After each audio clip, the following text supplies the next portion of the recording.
नमस्कार, सुबह के 10 बजने को वक्त हो चला है अपना बिहार का। मैं हूं शुभे मिश्रा आपके साथ। प्रधानमंत्री नरेंद्र मोदी की सोमवार को संसद में दिए गए भाषण की इस वक्त खूब चर्चा की जा रही है। पीएम मोदी ने राष्ट्रपति द्रौपदी मुर्मू के अभिभाषण पर धन्यवाद प्रस्ताव पर सदन को संबोधित करते हुए विपक्ष पर जमकर निशाना साधा। मोदी ने कहा कि देश में एक ऐसे मंदिर का निर्माण हुआ है जो भारत की महान परंपरा को ऊर्जा देता रहेगा। हमारी सरकार का तीसरा कार्यकाल भी बहुत दूर नहीं है। पूरा देश कह रहा है कि अब की बार मोदी सरकार। देश का मिजाज एनडीए को 400 पार करा कर रहेगा और बीजेपी को 370 सीटें अवश्य देगा।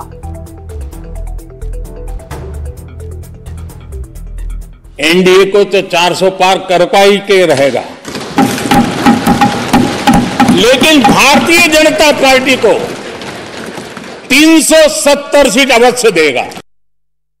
और पीएम ने कहा कि देश परिवारवाद से त्रस्त है। विपक्ष में एक ही परिवार की पार्टी है। जहां एक परिवार की पार्टी ही सर्वे सर्वा हो, वो लोकतंत्र के लिए ठीक नहीं है। पॉलिटिकल पार्टी है ना अमित शाह की कोई पॉलिटिकल पार्टी है, और इसलिए जहां एक परिवार को पार्टियां लिखी जाती हैं वो लोकतंत्र में उचित नहीं है। लोकतंत्र में पार्टी अनेक एक परिवार के 10 लोग राजनीति में आए, कुछ बुरा नहीं है। हम तो चाहते हैं नौजवान लोग आए। देश के लोकतंत्र के लिए परिवारवादी राजनीति, पारिवारिक पार्टियों की राजनीति, ये हम सबकी चिंता का विषय होना चाहिए। वहीं पीएम मोदी ने इंडिया अलायंस पर भी तंज कसा है। पीएम ने कहा कांग्रेस खुद को शासक समझती है, वो एक परिवार से आगे सोच तक नहीं सकती।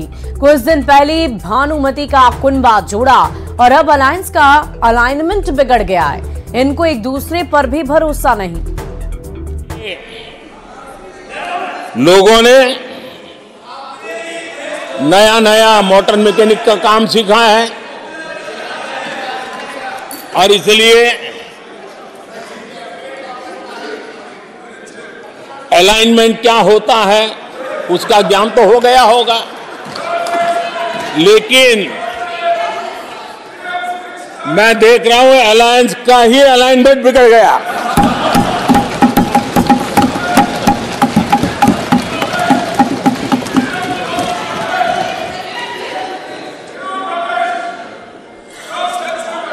इनको अपने इस कुनबे में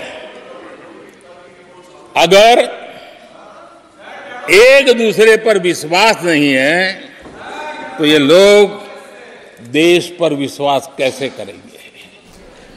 और इतना ही नहीं, पीएम मोदी ने कहा कि कांग्रेस के हमारे साथी ओबीसी को लेकर बहुत चिंता जताते हैं। वो हमसे हिसाब मांगते हैं कि सरकार में कितने ओबीसी है। मैं हैरान हूं, उन्हें सबसे बड़ा ओबीसी नजर नहीं आता। कांग्रेस को मेरे जैसा ओबीसी नजर नहीं आता। साथियों को आजकल इस पर बहुत चिंता जताते हैं कि सरकार में ओबीसी कितने लोग हैं, कितने पद पर कहां है, उसके हिसाब किताब करते रहते हैं। लेकिन मैं हैरान हूं, उनको इतना सबसे बड़ा ओबीसी नजर नहीं आता है। आंखें बंद करके बैठ जाते हैं।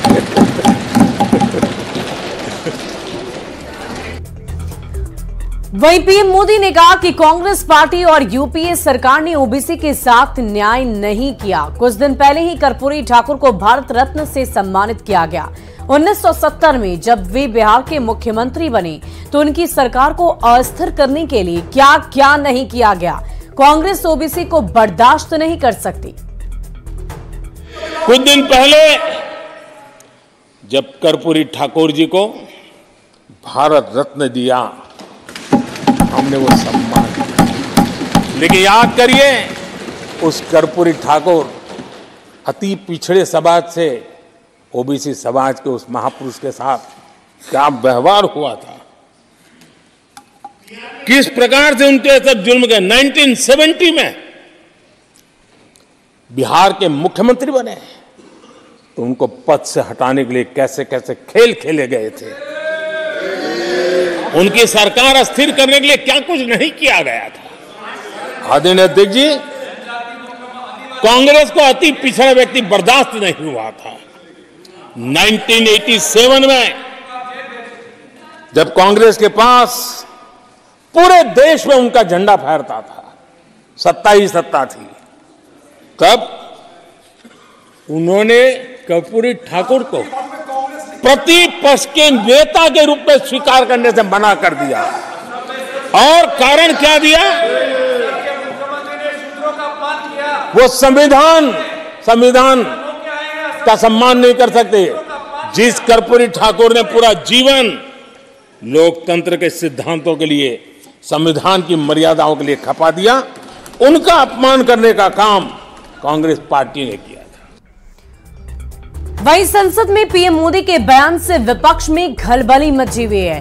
हिंदू राष्ट्रवाद और ओबीसी का एजेंडा विपक्ष पर भारी पड़ता नजर आ रहा है। विपक्ष पीएम मोदी के बयान पर हमले बोल रहा है, तो एनडीए राष्ट्रवाद और ओबीसी के मुद्दों पर विपक्ष पर ही सवाल खड़े कर रही है। देखिए, प्रधानमंत्री नरेंद्र मोदी जी जो ओबीसी या एससी एसटी की बात कर रहे हैं, अब तो 10 साल के प्रधानमंत्री हो गए हो, और अब तो देश के ओबीसी को यह पूछना चाहिए कि भाई आप बताइए 10 साल में आपने उनको दिया क्या। यही सवाल एससी और एसटी भी जाके उनसे पूछें कि प्रधानमंत्री जी ने या प्रधानमंत्री की नीतियों ने इस देश के ओबीसी एससी एसटी को धोखा के अलावा और क्या दिया है। कल लोकसभा में आदरणीय प्रधानमंत्री जी अपनी जाति बता रहे थे, अपने को ओबीसी जाति का बता रहे थे। कुछ दिन पहले तक आदरणीय प्रधानमंत्री जी कह रहे थे देश में 2 जातियां हैं, गरीब और अमीर।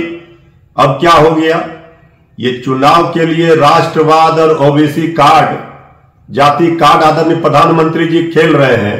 ये देश की जनता सब समझ रही है। मोदी जी के राष्ट्रवाद का मतलब है भारत माता की जय। मोदी जी के राष्ट्रवाद का मतलब है देश की 140 करोड़ जनता, इसमें सबका साथ और सबका विकास शामिल है।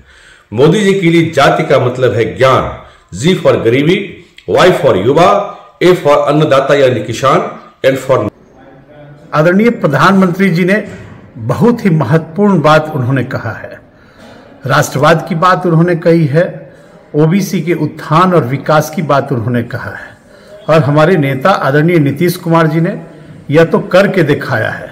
बिहार में जातीय गणना उन्होंने कराई है, और यही नहीं बल्कि आरक्षण के सीमे को भी। और पीएम मोदी संसद में फुल मूड में नजर आए, विपक्ष पर चुन चुन कर प्रहार किया। पीएम नरेंद्र मोदी ने यह दावा किया कि बीजेपी को कम से कम तो 370 सीटें मिलेंगी ही। मोदी ने 400 सीट का टारगेट सेट कर दिया। पीएम ने बीजेपी के हर एजेंडे को साफ कर दिया है। विपक्ष को परिवारवाद और भ्रष्टाचार पर घेरा है। पीएम मोदी ने मुस्कुराते हुए ओबी कार्ड भी खेल दिया। ओबीसी कार्ड को लेकर भी उन्होंने कह दिया कि सबसे बड़ा ओबीसी व्यक्ति तो मैं ही हूं, क्या विपक्ष को मैं नजर नहीं आता। कर्पूरी ठाकुर को भारत रत्न देने का भी उन्होंने जिक्र किया।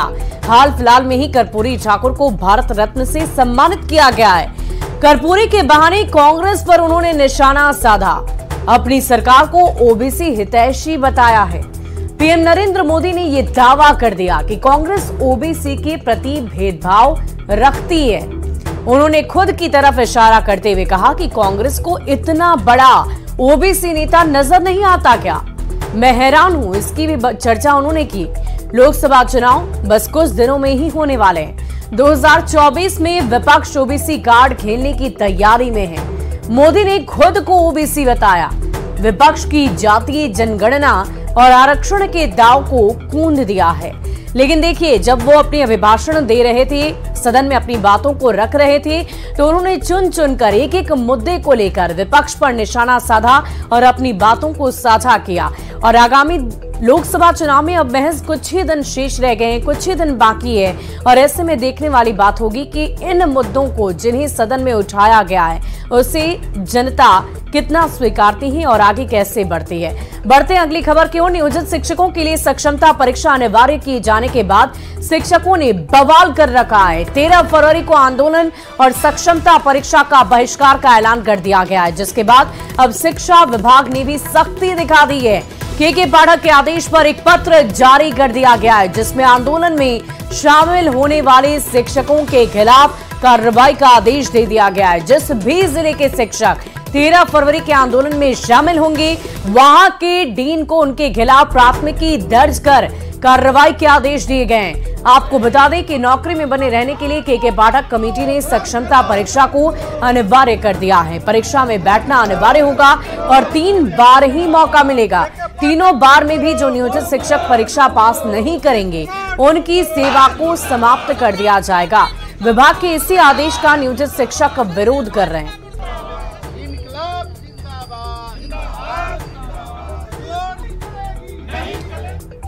और इसी बीच बेगूसराय से आपको बड़ी खबर बताएं, बेखौफ अपराधियों ने सुबह सुबह युवक की गोली मारकर हत्या कर दी।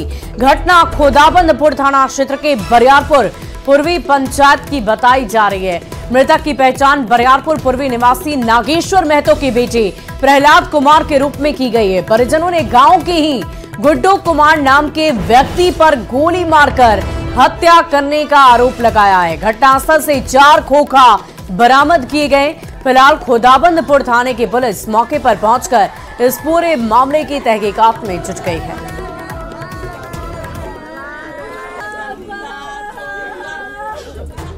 और पटना पुलिस ने 24 से अधिक चोरी के मामलों में शामिल चाचा भतीजा और भांजा गैंग का खुलासा कर दिया है। पटना में चाचा भतीजा और भांजा गिरोह के 6 सदस्यों को गिरफ्तार कर लिया गया है। इनके पास से चोरी के आभूषण, चोरी के पैसों से खरीदी गई स्विफ्ट कार और स्कूटी को बरामद कर लिया गया। पूरे मामले का खुलासा पटना के DSP law and order Krishna Murari Prasad ने किया।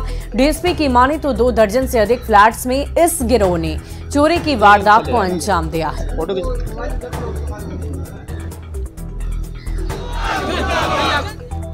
गाड़ी से इन्होंने अपराध करता था, उसकी गाड़ी का फुटेज हमको बरामद हुई। उस फुटेज का नंबर बरामद हुई। उसके आधार पर हम लोगों ने उसका जो अपराधी उसमें संलिप्त थे उन वहाँ तक हम लोग पहुँच पाए। उसके मालिक कौन है, गाड़ी जो बरामद जो गाड़ी इसको उपयोग किया गया था अपराध में, उसके द्वारा हम लोगों ने कहीं न कहीं हर एक अपराधकर्मी जो इसके मुख्य सरगना कह सकते हैं उसके बारे में पता चला पाया।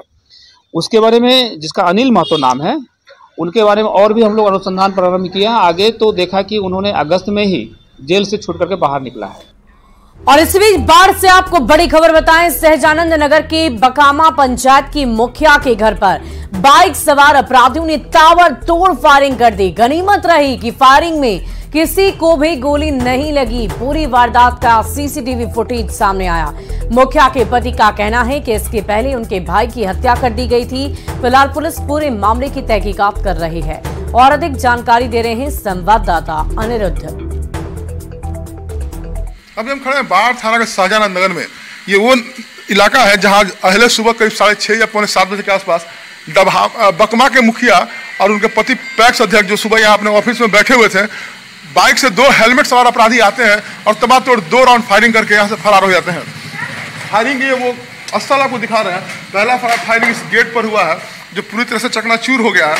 और यही वो जगह है जो आपको दिखा रहे हैं। यहीं पर बैठ के मुखिया या फिर उनके पति जो पैक्स अध्यक्ष अपना काम करते हैं। बाढ़ थाना पुलिस पूरे मामले की जांच कर रही है और एसपी का कहना है कि अपराधियों की पहचान जल्द कर ली जाएगी। अनिरुद्ध, न्यूज़ 18 बाढ़। तो सुबह 6:30 बजे के लगभग में 2 अपराधी आया और मैंने मोटरसाइकिल से उतरा और गोली चला के फरार हो गया। आप उसमें कहाँ थे? हम उस समय भीतर रूम में ही थे। इससे पहले कोई धमकी या कुछ? नहीं, इससे पहले भी मेरा भाई का एक हत्या हो गई थी आज से साल भर पहले। इससे पहले भी मान लिया जाए हमारे पंचायत में कुछ क्रिमिनल लोग जन्म ले लिए हैं जो बार बार हमको मैंने मुखिया जब से बने हैं तब से तबाह किए। या तो अपराधी आया हुआ है आ करके अनाधुन 2 फायरिंग किया है। अंधेरा का फायदा लेकर के इसी रास्ते से गली के मोहल्ला के होते हुए भाग चला। स्पष्ट नहीं हो रही है। सीसीटीवी कैमरा का फुटेज लिया जा रहा है, स्पष्ट होगा उसका गिरफ्तारी। और इसी बीच गोपालगंज से आपको बड़ी खबर बताएं, आतंकी गोल्डी बराड़ का बिहार कनेक्शन। गोपालगंज में बराड़ के 3 गुर्गे छिपे हुए थे। मांझा के छितौली में तीनों छिपे हुए थे। चंडीगढ़ में वारदात को अंजाम देकर सभी गोपालगंज पहुंचे थे। नेपाल भागने के दौरान गोरखपुर में गुर्गों की गिरफ्तारी की गई। सुरक्षा एजेंसी और गोपालगंज पुलिस अलर्ट मोड पर है। आतंकियों को पनाह देने वाले की खोजबीन की जा रही है। आतंकी गोल्डी बराड़ के 3 गुर्गे पंजाब के रहने वाले बताए जा रहे हैं। तो गोपालगंज से बड़ी खबर, चंडीगढ़ से ये तीनों गुर्गे पहुंचे थे और गोपालगंज में छिपने की कोशिश इनकी तरफ से की जा रही थी। नेपाल भागने के दौरान इनकी गिरफ्तारी कर ली गई। सुरक्षा एजेंसी और पुलिस प्रशासन इस वक्त अलर्ट मोड पर है। गोरखपुर की स्वात एसओजी टीम तथा जनपद चंडीगढ़ नॉर्थ की जो टीम है, उनके जॉइंट ऑपरेशन में 3 मोहाली के रहने वाले अभियुक्तों को गिरफ्तार किया है। इन लोगों द्वारा 19 जनवरी 2024 को प्रातःकाल में एक व्यवसायी के घर के बाहर फायरिंग की थी और उसके बाद में उससे 3 करोड़ रुपए की रंगदारी मांगी थी गोल्डी बराड़ गैंग के नाम पर। इन तीनों अभियुक्तों को इस जॉइंट ऑपरेशन में गिरफ्तार करके चंडीगढ़ पुलिस को। और बिहार में बदलते मौसम के बीच बारिश और धुंध ने लोगों की मुश्किलों को बढ़ा दिया है। कल सोमवार को पूरे बिहार में बारिश हुई तो आज कुहासे और ठंड के कारण ज्यादातर लोग घरों में। हालांकि न्यूनतम तापमान में गिरावट दर्ज नहीं की गई है।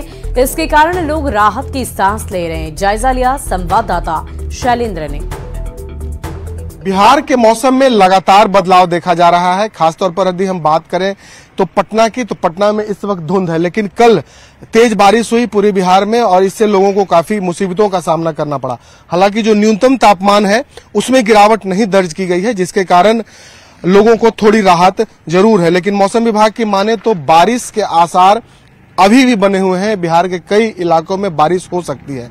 खासतौर पर सुबह सुबह जो लोग घर से मॉर्निंग वॉक के लिए निकलते हैं या अन्य कामों के लिए निकलते हैं, उन्हें एहतियातन पूरी तैयारी के साथ निकलना होता है, क्योंकि सुबह में अभी भी काफी ठंड है और जो मौसम है, धुंध इतना है कि गाड़ियां ठीक से नहीं चल पा रही और इसका असर हवाई जहाज, ट्रेन और अन्य गाड़ियों पर पड़ता साफ तौर पर नजर आ रहा है। हमारे साथ यहाँ पर कुछ लोग हैं। सुबह में ठंड है तो तैयारी के साथ आप लोग एकदम जैकेट वैकेट सब पहन के आए हुए हैं हम लोग। तो अभी ठंड तो बढ़ गया है थोड़ा सा, लेकिन ठीक है, पहले से ठीक है। अभी धुंध ज्यादा हो गया है पटना में। बारिश के कारण भी परेशानी हुई, कल काफी बारिश हुई। ना, ऐसी कोई बात नहीं है, ठीक ही है, ठंड नहीं है। तो देखिए, ठंड जो न्यूनतम तापमान है उसमें गिरावट नहीं दर्ज हुई, जिसके कारण जो लोग हैं वो थोड़ा रिलैक्स जरूर महसूस कर रहे हैं। सुबह सुबह आप भी ठंड में घूमते हैं, लगता है कि एहतियातन तैयारी के साथ निकलना चाहिए। हाँ बिल्कुल, अभी तो आवश्यक है, क्योंकि जिस तरह से बदलाव हो रहा है, बीच में तो नॉर्मल हो गया था, फिर कल बारिश के बाद फिर जो तापमान में कुछ कमी आई है और उसके बाद धुंध की समस्या हुई है, तो जनजीवन तो थोड़ा अस्त व्यस्त तो हो ही जाता है। मुख्य समस्या विमान और ट्रेन के परिचालन से हो जाती है, इससे लोगों को काफी तकलीफ होती है। तो बिल्कुल देखिए, ठंड में जिस तरीके से लोगों की चुनौतियां बढ़ जाती हैं और सबसे बड़ी बात है कि लोगों को अपने ख्याल रखने की भी बेहद जरूरी है, क्योंकि लगातार डॉक्टर भी नसीहत देते हैं कि जब अधिक ठंड हो तो घर से न निकलें और निकलें तो गर्म कपड़े पहनकर ही निकलें। कैमरा पर्सन मनीष जुनेजा के साथ शैलेंद्र, न्यूज़ 18 पटना। और अगली खबर आपको भोजपुर से बताएं। अगियाओं मोड़ के पास एसबीआई के एटीएम से 6,90,000 की चोरी का सीसीटीवी फुटेज सामने आया है। चोरों ने एटीएम काटकर कैश की चोरी कर ली। चोर पहले सीसीटीवी कैमरे को काले रंग से स्प्रे कर देते हैं, लेकिन तस्वीर हिडन कैमरे में आ गई है। चोरों ने एटीएम को खोलने की हर कोशिश की, लेकिन जब नहीं खुला तो कटर मशीन से एटीएम काटकर रुपए निकालकर फरार हो गए। पूरी तस्वीर सीसीटीवी कैमरे में कैद हो गई। फिलहाल पुलिस सीसीटीवी के आधार पर अपराधियों की पहचान में जुटी हुई है। और फिलहाल इस बुलेटिन में अभी के लिए बस इतना ही। आगे देखिए जोहार झारखंड।